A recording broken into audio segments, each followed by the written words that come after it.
Hey everybody, welcome to So Many Sequels. I'm Josh. I'm Garrett. And I'm David. Today we are hitting the road with speed, but before we jump in, be sure to subscribe to us on YouTube and leave a review on Apple Podcasts. That stuff really helps us grow.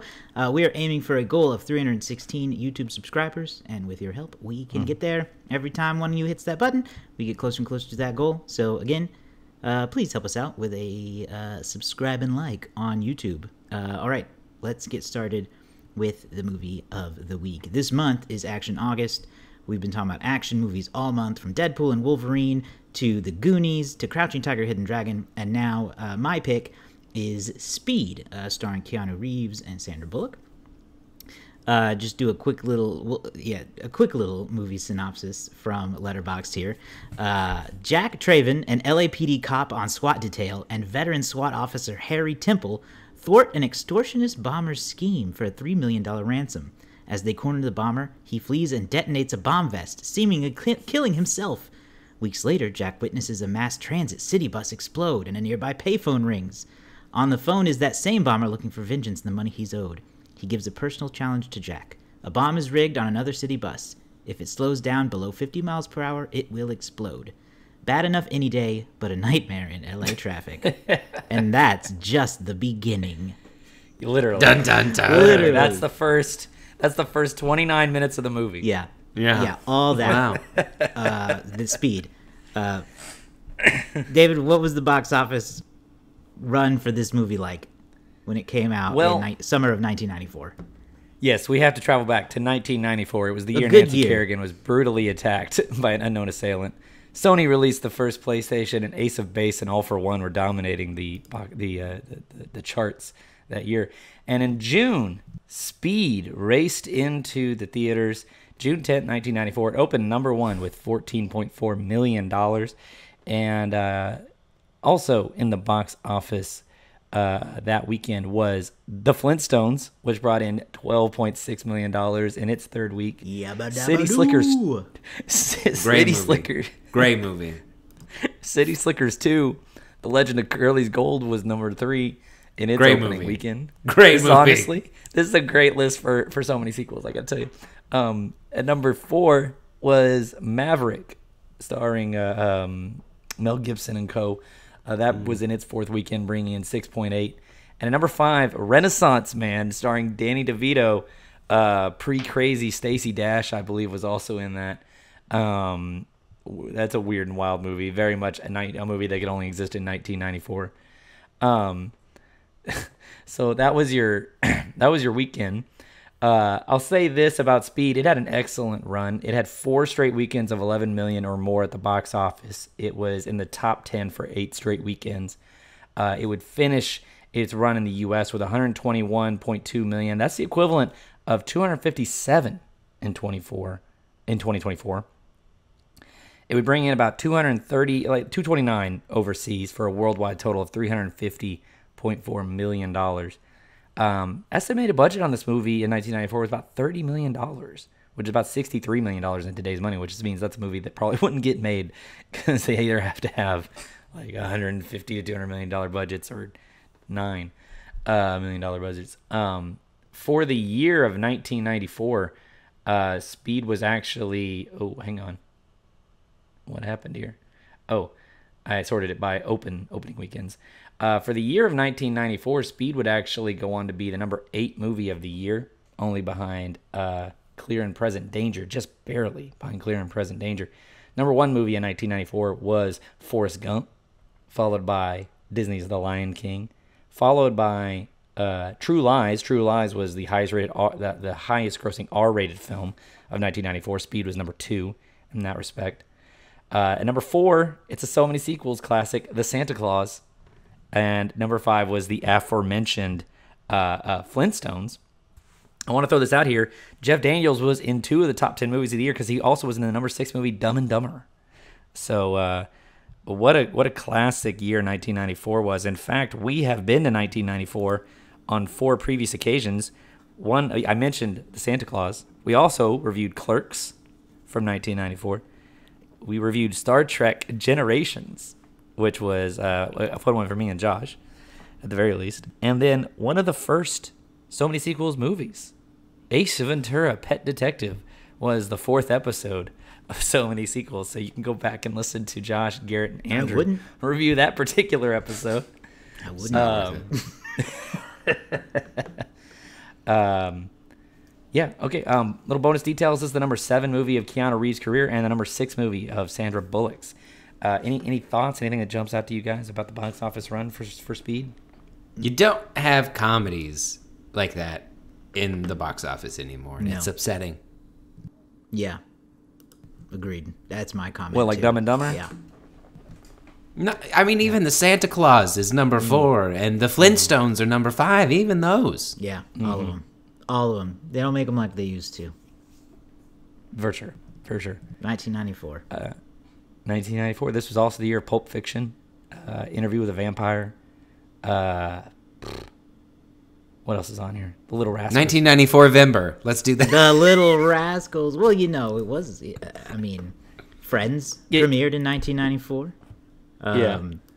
R.I.P. The highest grossing. I think the highest rated event on television was the O.J. Simpson car chase in 1994. Crazy year, all over the place. Pivotal year. The Crow came out that year.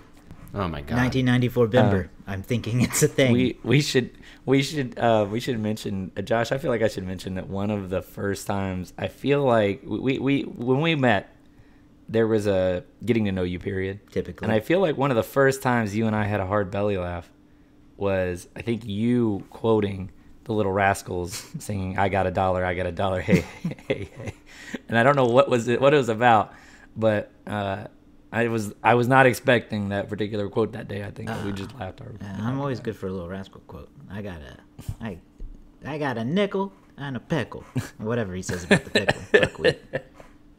It's a favorite movie. It's great. Well, Josh, why exactly did you pick Speed? We got to get back to Speed, I guess. Yeah. Yes. The purpose of Action August. Honestly, when I was thinking of movies, I thought I want something that's ridiculous and has over-the-top action that's high octane, but I didn't want something that was like obviously bad, because there's plenty of examples of that where I could find any kind of like movie where things just blow up and chase and run around and it's bad. But I was like, Speed. People like Speed. It's Keanu Reeves. We love him. Sandra Bullock. We love her. Jeff Daniels. We love him. There's a lot going for this movie. Came out in a great year, as we discussed, and it has the exact kind of ridiculous premise I was looking for. Not just all that other crap that it talks about at the beginning, but just the central premise being about a runaway bus that will blow up if it goes under 50 miles per hour in LA traffic. There's a lot of places in the country this could take place and it'd be fine. Open stretches of highway all over that they could just run through until they figure it out. But they're in LA traffic and they notoriously never slow down. So that's why I picked Speed. I knew I needed something that was going to be just balls to the wall crazy. Great idea. And my first thought was, yeah, this is exactly what I wanted. Speed walked so that the Fast and Furious could run. It changed my mind. Garrett, what was your first thoughts? What are your first thoughts on the movie? VHS VHS is my first thought. Yes, because for my life, literally my whole life, on a shelf in the entryway of my home was a bookshelf of movies and videotapes specifically. And on that bottom shelf right there was a VHS of Speed. And I never watched it. Because, I'd seen it, but you could lose time, and then it feels old when you have DVDs, and then you have digital, and you have Blu-ray, and you have all of that, and it's like, I'm not going to go watch Speed. And then it's just, this is one that I haven't revisited since the 90s, and man, Josh, you did good. Yes, sir. You delivered on the Action August. I feel like The Goonies was like a fun action movie. You get the kid element, you get the fantasy element. It's classic. It's remembered.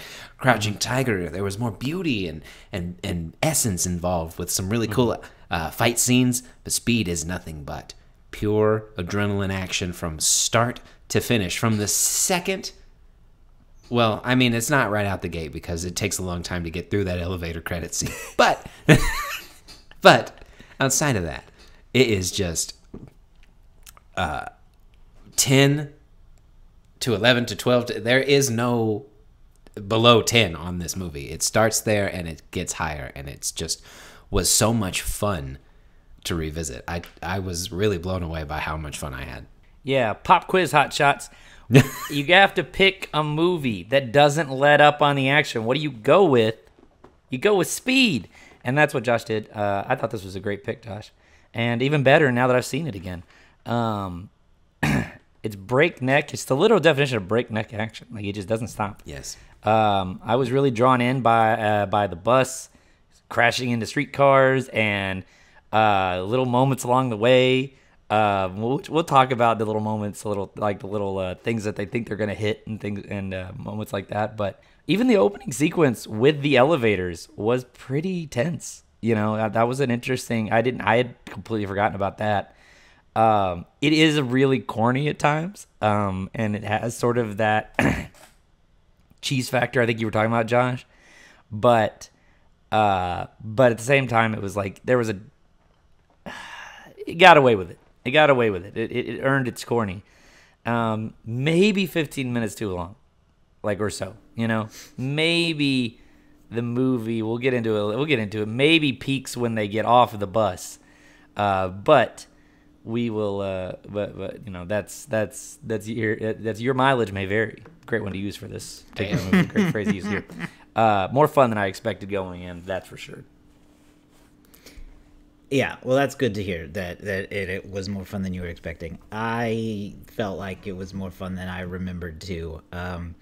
There's a lot of funny bits in this movie with how serious it is. One of the early ones that totally I didn't remember at all was the bus is right about to hit this baby stroller. This lady's pushing a baby stroller as she hits the F out of this baby stroller. And we get a pretty extended shot of it, like slow-mo flying through the air before it crashes, and it's like, oh, it was full of cans. Yeah. And she's like, I hit the baby. Yeah. I thought she hit a baby too. I didn't did forget too. it was scans. They sold yelled- it so they well. did. I yelled unnecessary out loud because I was like, why did they put me through that? But it worked. Midair, I was like, is it gonna like land on its wheels or something ridiculous? No, it was full of cans. The baby goes, it's a living. That lady was like, you trashed my cans. Yeah. There's a lot of that going on, and there's like a funny, I don't know, the school, the crossing guard ladies like letting the school kids cross as soon as the bus is coming. Like, I mean, I was like, what? Why? I was like, one car goes by and she's like, okay, we're good. No, you ain't good. It felt like watching the Simpsons off the wall crazy taxi game, if you remember that. Yes. You just have to drive a taxi through town. Do you guys want to just get into these? Like, let's just keep calling out fun moments before we get into like the other elements, because I gotta say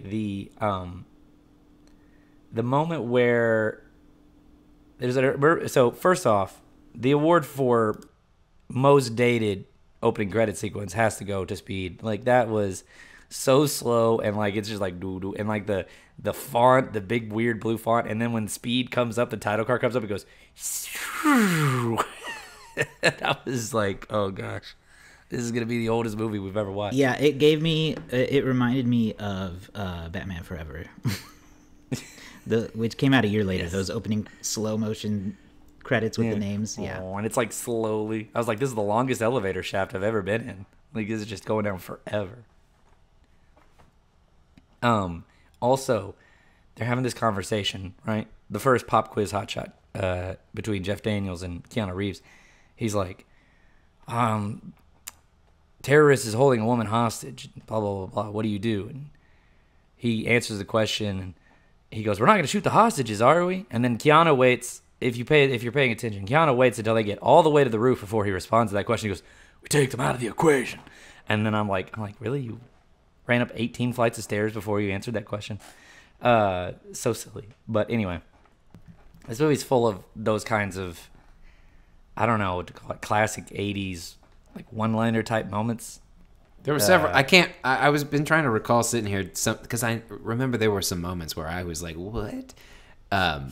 As far as like things that they were saying, it just felt like moments of the dialogue definitely felt very like 90s. And this is not the first movie that we've done with John DeBont, right? This year we did Twister. No, he did Twister. Yeah. Earlier, and we've talked about how he's not necessarily like a character director with words and stuff. You know, he is there for the shot. He's a cinematographer. He's there for the action. And seeing some back end people involved with script writing, I understand some of the cheesy lines, especially for the 1990s in there. The uncredited Joss Whedon is involved. So, you know, some of those lines, they make sense after I saw that. I was like, oh, okay. Well, that makes sense based on who is writing it. So I thought Dennis Hopper was super fantastic as the 90s corny villain. I mean, you didn't necessarily get much of his backstory or anything. I mean, they gave it to you, but it was just enough to be like, all right, whatever, dude. You're crazy and just trying to blow stuff up. And that's really sometimes all you need. You know, there's not necessarily a lot of depth to these characters, but who freaking cares? You know, not everything needs to have depth sometimes. And Dennis Hopper's just out there being King Koopa, trying to blow up the subway stations once again. You know, that's just what he does. So I thought he was fantastic. No depth. This is like these are like embossed. They're coming out. They have so little depth in some places. Like Dennis Hopper's whole motivation, despite his tragic backstory, is still that he just wants money. He just wants $3 million. And even to the point of one of his final lines, and I laughed so hard when he said this, was the paint bomb goes off in his bag, ruining all of the bills, and he just goes, "My money!" Like Mr. Krabs out here. Oh, me money, SpongeBob. Me money. And then he was like, "I'll kill you." And I was like, at the end of the day, his main motivation was he just wanted this $3 million. No more. There's no complexity to it at all. Man wanted, no more, no less. $3 million. That's enough for them back then. It was. That was a lot. I guess that is true. Yeah. Let's talk about the characters and let's talk about the performances. I want to bring up Keanu Reeves. Let's start with the main man first. Whoa. He's kind of perfect in a role like this because it's very. I don't know. There's a lot of physicality. Is a lot of like looking bewildered, you know, which he's great at. But his character isn't like stupid. He's just he's very smart. He knows what he's doing.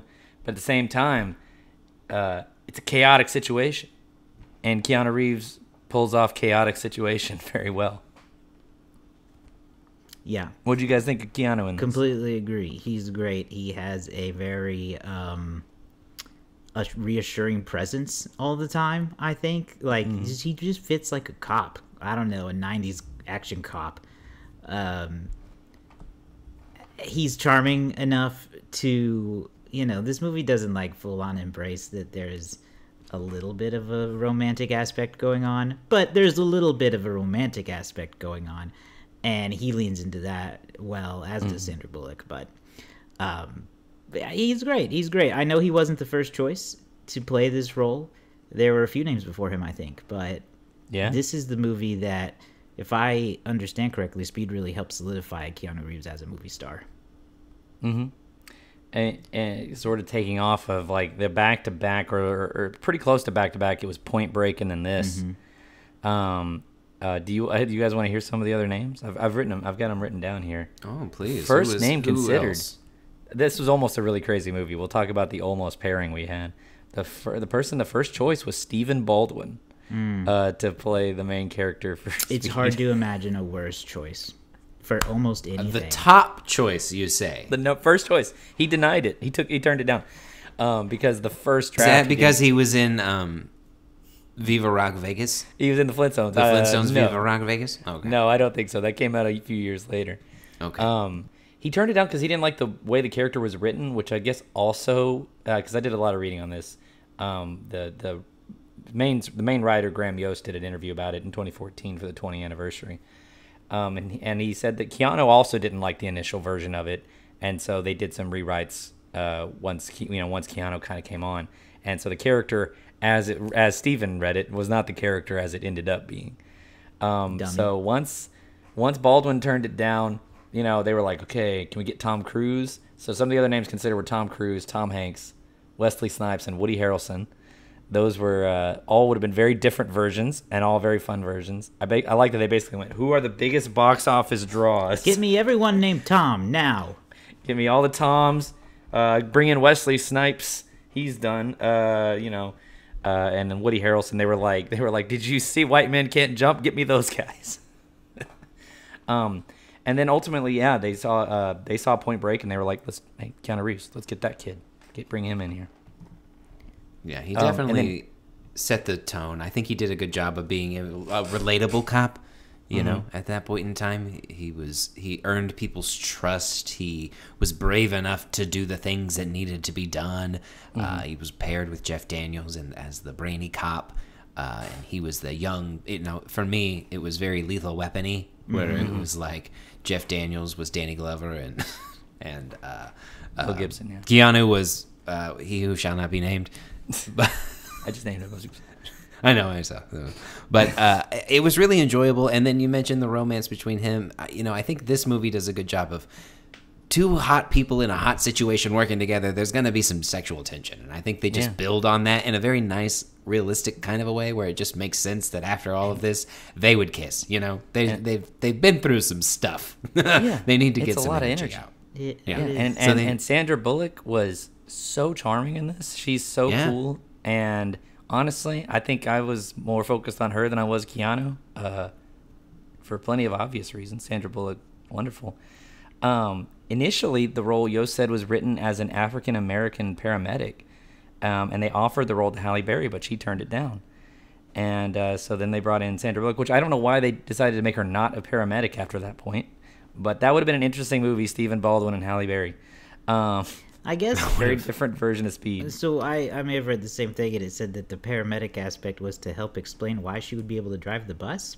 But I think ultimately, right, Garrett's head just cocked, as did mine, because I have no reason to understand why that would make you able to drive a city bus. Are they the same type of I don't think they're the vehicle same, license? But also, and this is important, I don't care why she can drive the bus.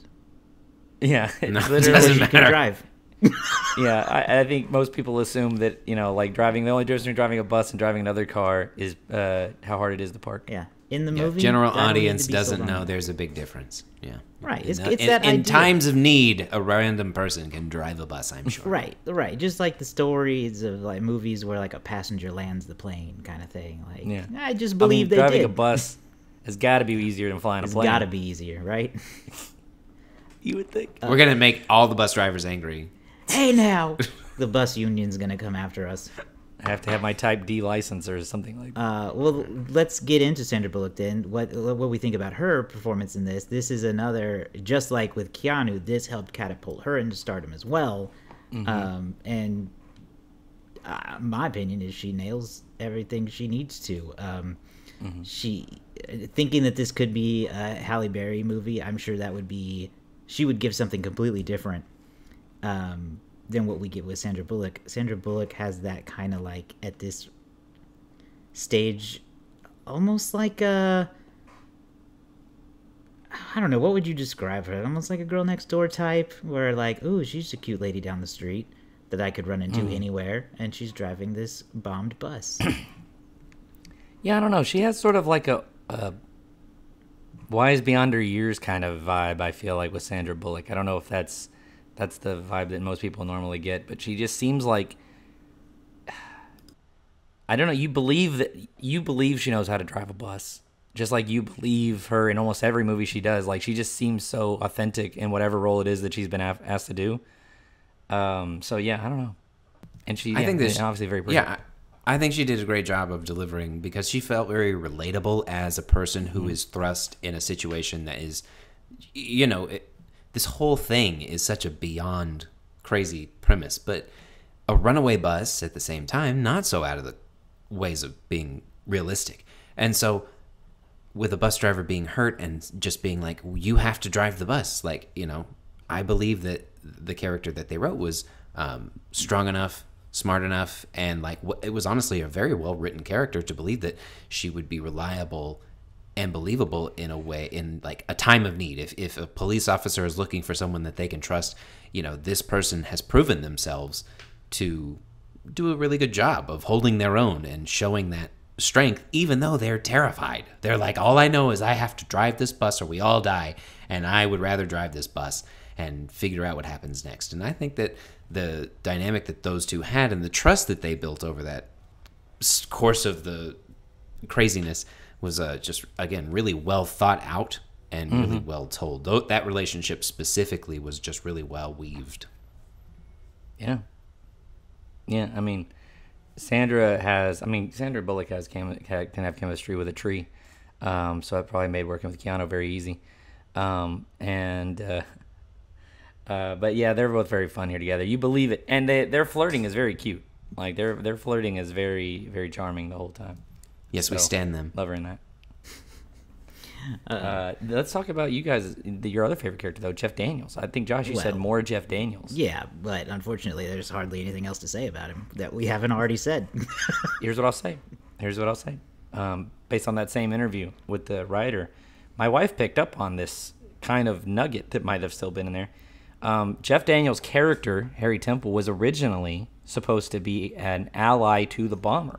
He was going to be like a secret bad guy revealed towards the end. Oh, I'm glad they didn't do that.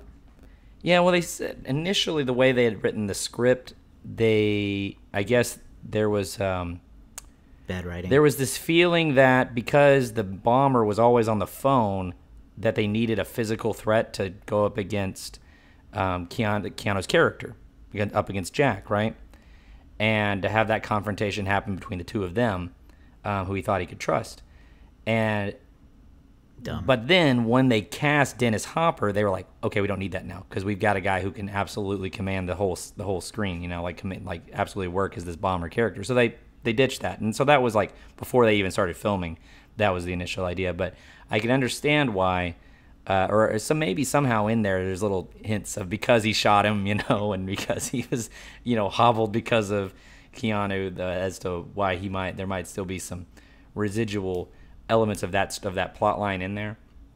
But yeah, I don't know, that kind, the initial ending of the movie too, they were going to drive around Dodger Stadium instead of the airport because somehow they could get into Dodger Stadium and just drive in circles. That would be silly. I did really love driving the bus into an airplane though. That was amazing. Yes. And then I love Sandra Bullock saying, I hate the airport.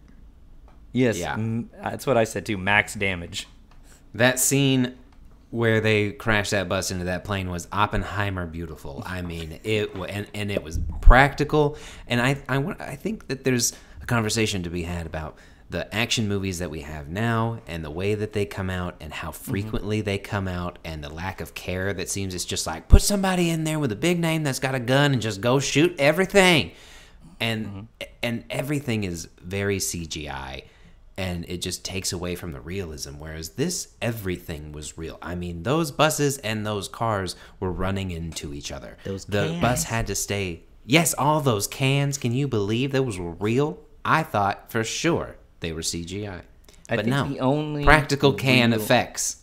I think the only real VFX style shot in the movie that's sort of to the degree that you would expect today is when the bus flies off the interstate, the incomplete interstate. Oh yeah, when the bus jumps the freeway, another amazing moment. Yeah. There was when she lands the plane.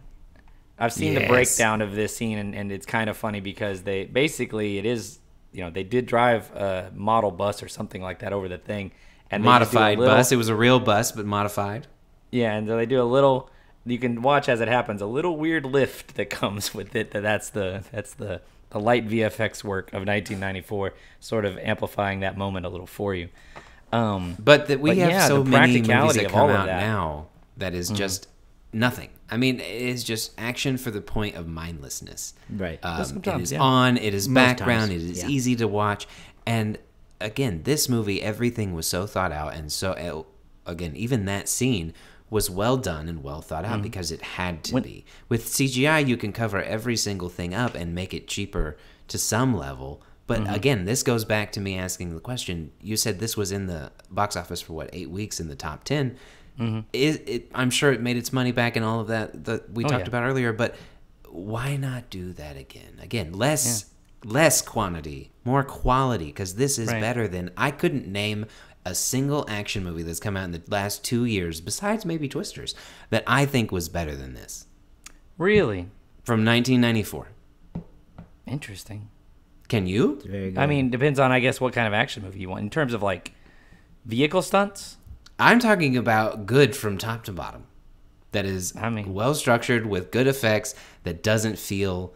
this felt dated in a way that it was kind of cheesy, but overall, I think everything still really held up. I mean, I don't even know if I went back and watched Extract, I'd be like, this is definitely of that time when they were just releasing stuff on Netflix. Oh, so you want to talk? I mean, I don't even know if this is like in the top 5 best Keanu Reeves action movies. When you break it down, because you got all the John Wicks in there, you got the Matrix movies. So. They're different in ways. Monkey Man came out earlier this year. You were talking about how good that was in terms of that's more of a fight choreography. This is better than Monkey Man. Is this better than Fury Road for you? Yes. Okay. All Maybe. right. That was the one. That was the only one that I was kind of thinking in terms of like also includes like vehicle stunts and it's not. Action. I don't know if it's better than Mad Max, but I think it's or Fury Road. Yeah. It's up there. I will say, because the thing is, there's a tenseness about it because you know that these are like real stunts that they were probably doing of driving these. They probably weren't going as fast as 50 miles an hour when they're doing these, sliding the board across and trying to like jump from one bus to another thing. But many of the times they were going 50 miles an hour though. Oh yeah. I mean, they were driving very quickly sometimes, but you can obviously cheat a little bit with how fast you're doing something with some of these things. I'm just saying, we have way too many action movies, and we shouldn't. Yeah. That's just the end. Yeah. We should have less action Whether movies they're going 30 and better or 50 action movies. miles per hour, most of the time now it's just a man in front of a green screen for 2.5 hours. Yeah. And that's maybe my point. Yeah. We have too many of those, and it's unreal. It creates a level of unrealisticness. Yeah. And it's just, I don't know. Everything in here...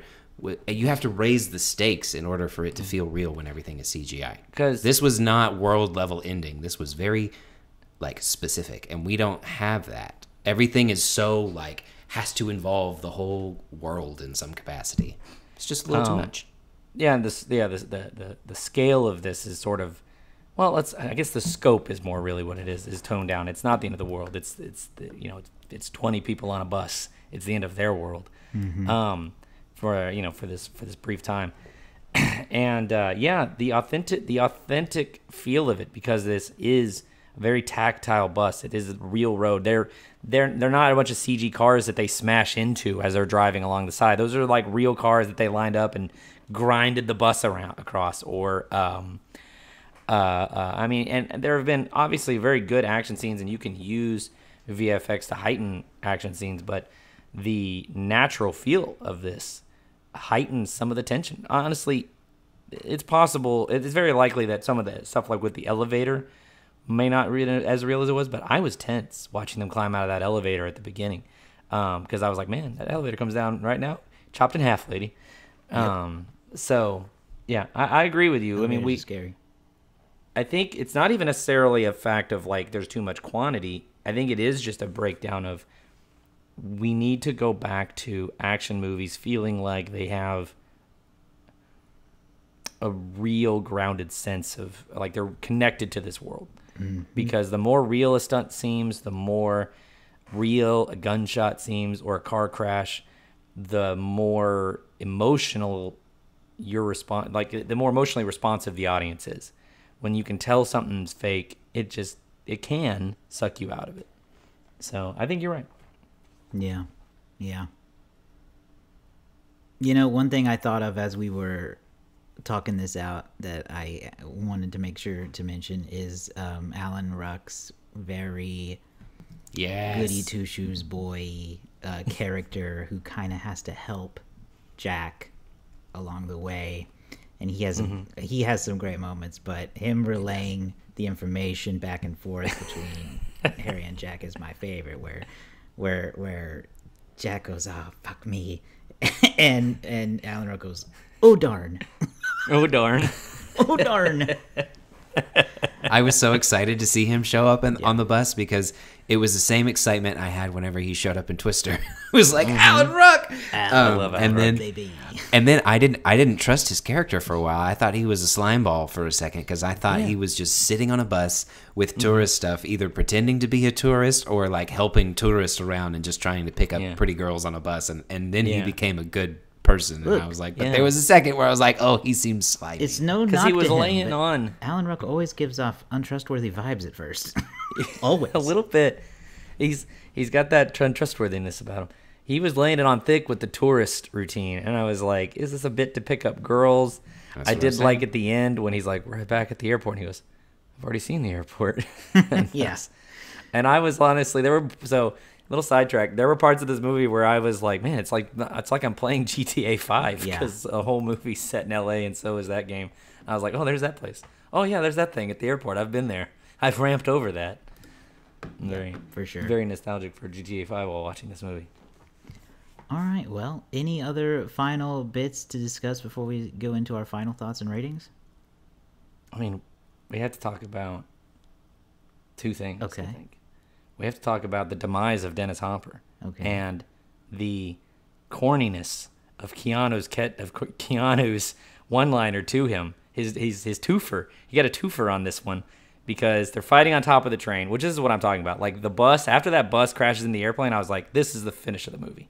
But then there was more movie, and they got on a speeding a train, and then they crashed the train. And I was like, man, I'm kind of exhausted at this point. But they're fighting on top of the train, and they've foreshadowed these lights that Keanu's been having to dodge. He holds Dennis Hopper up, and Dennis Hopper's full-on head comes off, beheaded. And before he died, he said, I'm just smarter than you, Jack. And then Keanu replies, yeah, well, I'm taller. And I was like, oh, gee. I was like, that's what you're going with? That's the line that he personally punched up. That's when he said, hey, what if I said I'm taller? And then he goes downstairs, and Sandra says, what happened? He goes, he lost his head. Hey, she asked. 1-2. 1-2 for that one. He was like, you know what he thought? He was climbing off the bus, and he goes, oh, I should have said don't lose your head. Dang. And then he got in there with Sandra, and he's like, oh, second chance. I get to use this line. All right. That's my bad Keanu Reeves impression. Cool cop. For those Keanu. who might not be aware. Cool cop Keanu. The other thing I want to talk about is Speed 2. Guys, when will we be reviewing Speed 2 Cruise Control? When I'm dead. That's when. I did look up. Sandra Bullock returns for Speed 2. She does. But Keanu does not. Smart. Many have called Speed 2 one of the worst sequels of all time, which is saying a lot. Does she get in another bus? What happens? No. Why is she so a speeding terrorist? again? A terrorist. It actually really doesn't have that much to do with speed, but a terrorist captures a cruise line, and his plan is to ram the boat into an island, which doesn't sound that bad. No. But actually, it's a pretty cool stunt. Like the movie ends with a pretty crazy stunt of a boat crashing into a small town in an island. And so Sandra and her new boyfriend, because Keanu didn't come back, they're trying to stop the terrorist. So anyway, Because she I happened just thought to be we're- on the we're- cruise ship that the terrorists took She's over, happened to be there. just like the bus. exactly. Got it. Bad luck. Bad luck Bad luck, for Sandra. Wildcat Annie. Wow. I'm glad that we won't be talking about Speed 2 ever. All right. It's got to be like, I mean, it's got to be a lot of fun though. I would think we would have a lot of fun reviewing it. It'd be like reindeer games. I don't think so. You see, you guys hate watching bad movies, but I Generally love speaking, watching bad yeah. movies sometimes. You hate watching good movies half the time. Sometimes. All right, let's get into our final thoughts and our ratings for Speed. I will go first. Like I said at the top of the show, I was looking for some ridiculous over-the-top action, and I got it in this movie. You've got runaway elevators, you've got runaway buses, and you've got runaway subway trains. Everything's running away in this movie, and they never stop. You've got all those great one-liners, those 90s one-liners, it feels like, is like the trend for that time frame. There's a lot working for this movie for me. So I'm going to give it 4 stars. 4 stars. Nice. All right. That's a high one. I don't have much else to disagree with. If anything, I am going to add the level of tension that this had from the elevators, possibly actually collapsing on these people, to the realness of the bus smashing into all of the cars and everything that we got from, I mean, even him just sliding under the bus like a pit crew worker. You know, it all just felt real, and it added to the level of tension, and it added to the level of action. And so for me, I'm going to add another half star and 4.5 stars for me. Wow. Okay. I feel bad. It's crazy, but not dumb, to quote the movie. Well, it's a little dumb. But I think it was pretty fun. And I'm going to give it an enthusiastic 3.5 stars. I enjoyed myself. Is it necessarily the greatest movie? No. But it is a very fun movie and worth the watch for sure. All right. Excellent slew of reviews here. Let's now check out what the Letterboxd community thinks about Speed with our Letterboxd game. We're all going to throw out a guess on a 1 to 5 scale as to what we think Letterboxd has rated this movie. David is our champion reigning this year. But it's a close game right now as things have heated up. Garrett and I believe, are tied for second, but just right on David's heels. It was your pick, Josh, It was so my you pick. get a choice. Do you want to go first or do you want to go second? Okay, that's fair. You know what? Since it's mine, I will go first. But I do need to read choice. some fun reviews before we do that, so I'll let you guys think about it a little bit. Okay. Lots of great, funny reviews for this movie. 4 stars, pop quiz, asshole. You know what cures the trauma of being the victims of terrorism? Kissing. 4 stars, I've never seen someone pull off a buzz cut that great before. Congratulations, Keanu. 3 stars, the most realistic LA plot point is that they keep almost dying because the city cannot finish transit and infrastructure projects on time. 4 stars, my ideal weight is Keanu Reeves on top of me. My brain is fried and I have no thoughts except Keanu is hot. 4 stars. And then 5 stars, the fucking best film I have literally ever seen.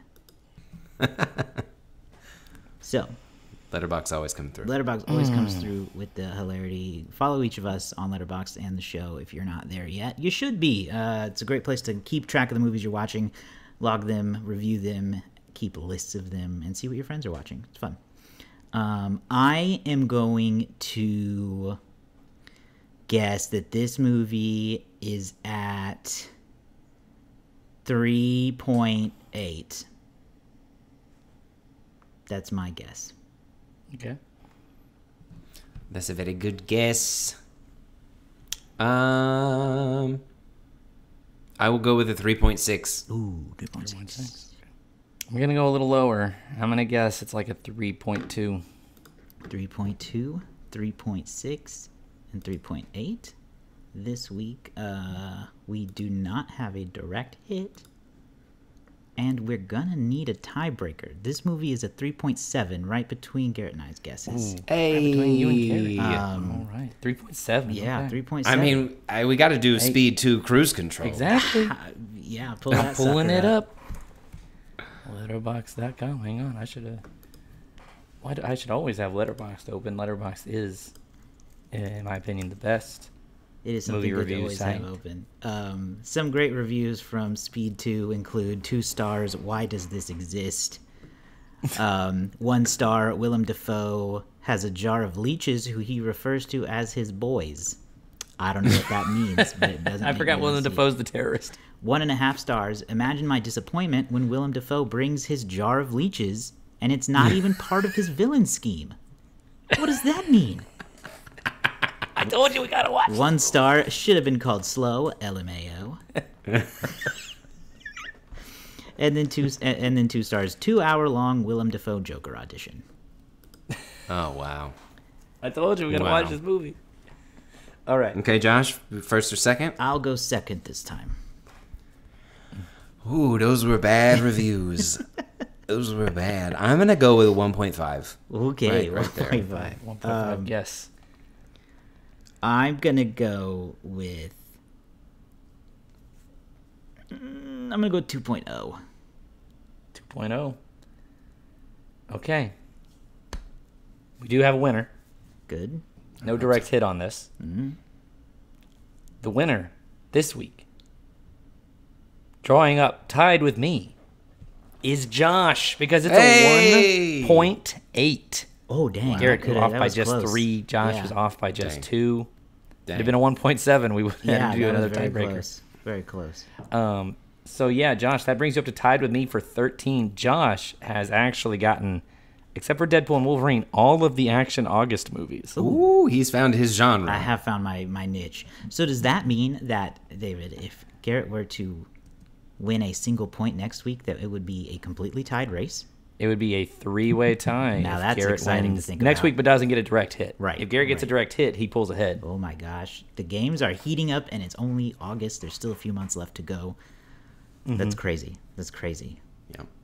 We got to get that Very trophy out of competitive his freaking house is all I know. Yeah, he can't win 2 years in a row. No. We I know, have it's to actually work. getting... Once one of us falls out, Josh, we have to work together. Truly. The spot on my mantle where it sits is actually starting to like wear in a little bit from like it being there for so long. It's not voting for yeah, us. let's It's do it. voting against David winning. That's all that matters.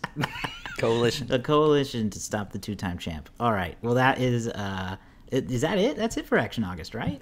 That's it. Well, there's one more week of August, but Oh, that's right. we It's a We're secret. going to have a little... Yeah, we're kicked going to have a around the little idea fan of a pick. fan Follow pick. us on social media so you can be a part of our fan pick. Yeah, we're going to drop that out pretty quick here on our social media, which you can find us on Instagram, TikTok, Threads, and Facebook. Be sure to follow us on all or any of those, whichever you use. And then also subscribe to the show on YouTube and in your favorite podcasting app. We will let you all know on social what the winning movie is going to be that we wrap up the month with. And we will also announce our next month's theme here pretty soon, probably in our next weekly update. So get ready for that as well. And then if you check out our Patreon, so many sequels on Patreon, we will send out a message with that information there too. So all kinds of fun ways to keep up with the show. SoManySequels.com has those links and links to our past episodes. So go check all those out, and we'll see you all next time.